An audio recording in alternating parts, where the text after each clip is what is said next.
दोस्तों इस वीडियो में मैं आपको बताऊंगा कि इन्फिनिक्स हॉट 10s मोबाइल का लाउड स्पीकर किस तरह तब्दील करेंगे। तो दोस्तों सबसे पहले आपने इसका सिम ट्रे निकालना है। सिम ट्रे निकालने के बाद इसका बैक कवर खोल ले तो उसी सिम वाली जगह पर नाखून या ओपनर वगैरह को साधे यहाँ से आपको रास्ता आसानी से मिल जाएगा और आपका ये बैक कवर आसानी से खुल जाएगा। बैक कवर खोलने के बाद इसको खींचना नहीं है क्योंकि इसका जो फिंगर है इसका रिबन का जैक मेन बोर्ड पर लगा होता है, तो खींचने से आपका ये रिबन कट सकता है। उसके बाद इसके नीचे से कि जितने भी पेज है सारे पेज खोल, एक भी पेज बाकी नहीं रहना चाहिए और इसका ये कवर हटा है। तो दोस्तों इसी कवर में आपका लाउड स्पीकर होता है। तो दोस्तों कवर हटाने के बाद इसमें जो लाउड स्पीकर है उसको निकाल दे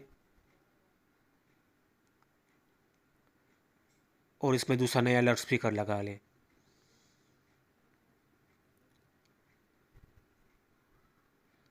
लाउड स्पीकर लगाने के बाद इसको दोबारा मोबाइल के पैनल में लगा दे।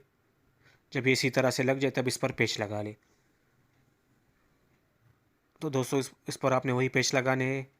पेच लगाने के बाद इस पर ये कवर लगा ले। तो कवर इस पर बिल्कुल सीधा रखकर साइडों से थोड़ा सा ज़ोर दे दे तो ये खुद ब खुद फिट हो जाएगा। ज़्यादा ज़ोर देने की ज़रूरत नहीं है। और आखिर में इसमें सिम ट्रे लगा ले।